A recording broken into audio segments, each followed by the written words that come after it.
Live, local, now. This is the News at 5. Developing now, parents across Georgia will have more than one big decision to make in November in the election, deciding whether the state should be able to step in and take over failing schools. Now, 6 schools in the Savannah-Chatham County public school system, you see them there, were identified last year as failing when Georgia Governor Nathan Deal proposed creating an opportunity school district. Our Elizabeth Rollins joining us now live from the Board of Education building on Bull Street. Elizabeth, this came up during the Chatham County Superintendent's State of the Schools address today. It sure did. Dr. Lockme reminding teachers and administrators that they have a lot of work ahead this year. Remember, every year, every school in Georgia is graded on performance and academic achievement. Last year, Governor Deal signed a proposal to take over chronically failing schools. This means those schools would no longer be under the control of their county until improvements are made. I cannot campaign one way or the other, but I'm telling you, focus on what is in that amendment, that constitutional amendment.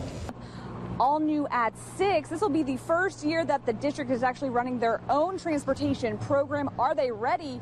I'll have that coming up all new at 6. For now, we're live in downtown Savannah. Elizabeth Rollins, WTOC News.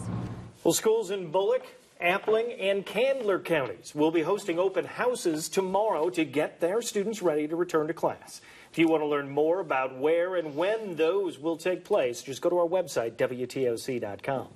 And speaking of our website, make sure you check out the entire back to school section. There you're going to find school supply list, school calendars, and much more for each district. Right now, Metro Police are searching for this man, 43-year-old Kevin Mitchell. He's wanted for questioning in the shooting that happened in the 200 block of West 55th Street. Police say around 2:15 this morning, someone fired multiple shots into a home. Police say 5 people were in that house at the time, 2 children. No injuries were reported. WTOC's Jarvis Robertson went to that area where the shooting happened. He brings us reaction of what the community is saying.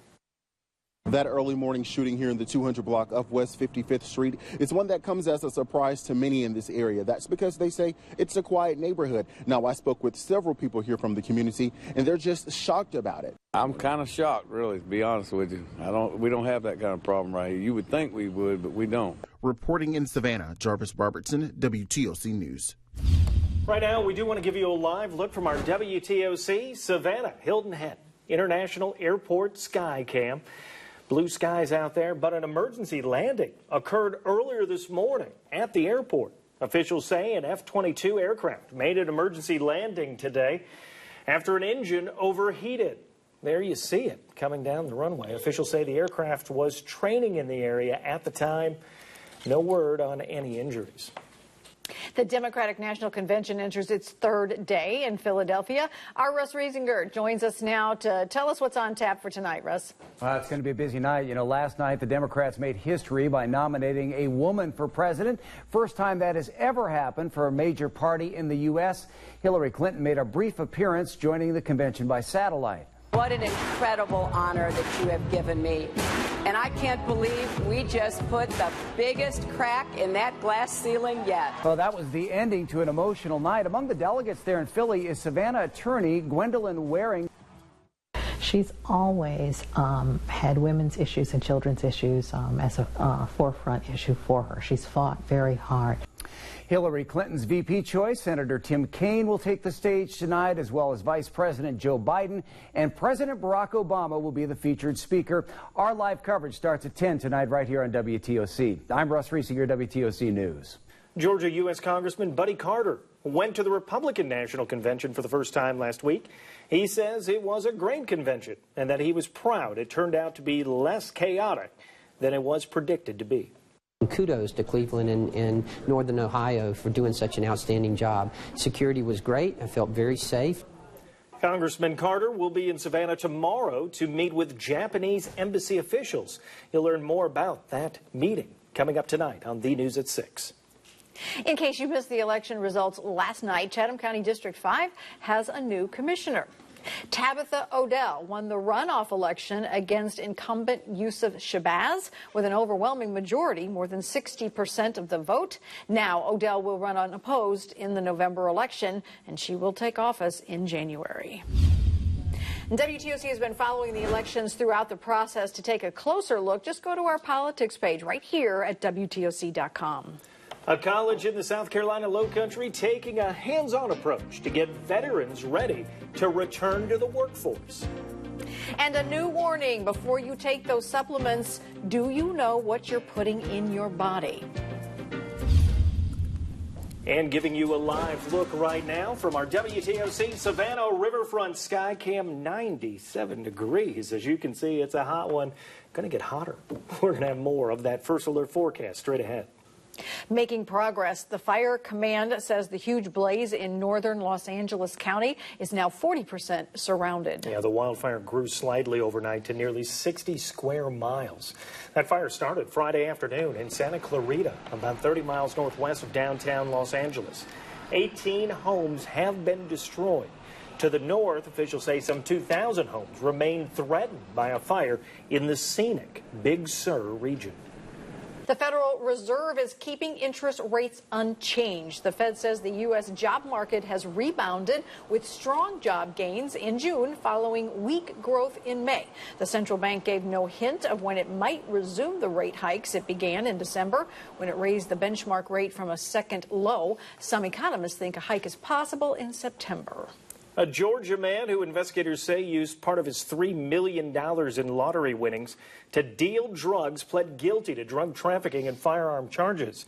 Officials report Ronnie Music from Waycross pled guilty last week to charges of conspiracy to distribute methamphetamine and being a felon in possession of a firearm. Federal prosecutors say the case began when several people got caught trying to sell 11 pounds of meth. Officials say Music faces decades in prison. Now, millions of people in the U.S. use dietary supplements. But a new report may have you taking a little closer look at what's in your medicine cabinet. Kenneth Craig has the details.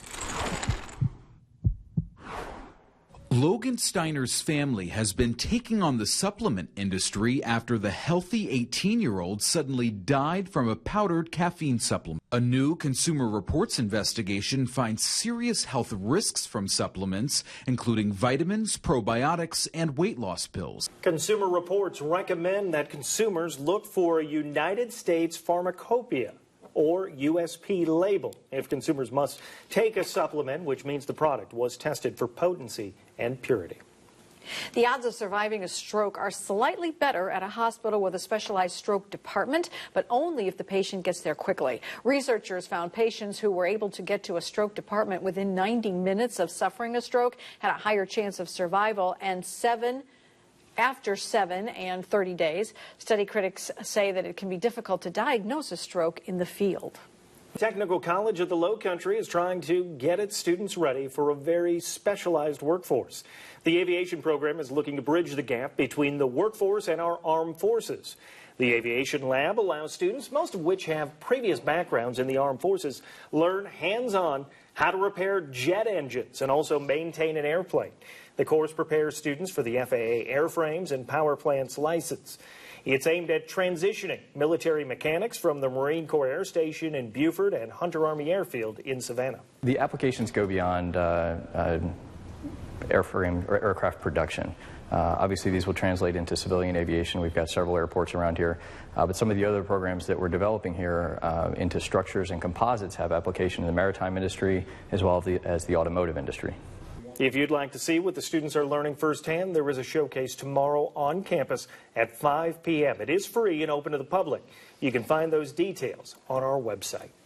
Right now, we do want to check into the WTOC newsroom and our first alert desk. Yeah, just in, Mike, a Chatham County grand jury just indicted an accused serial rapist. Police say Carlos Hodges is linked to 4 different incidents with different women between February and April. Officials arrested him in May. Hodges is now indicted on multiple counts in relation to those incidents, including rape, kidnapping, and aggravated assault.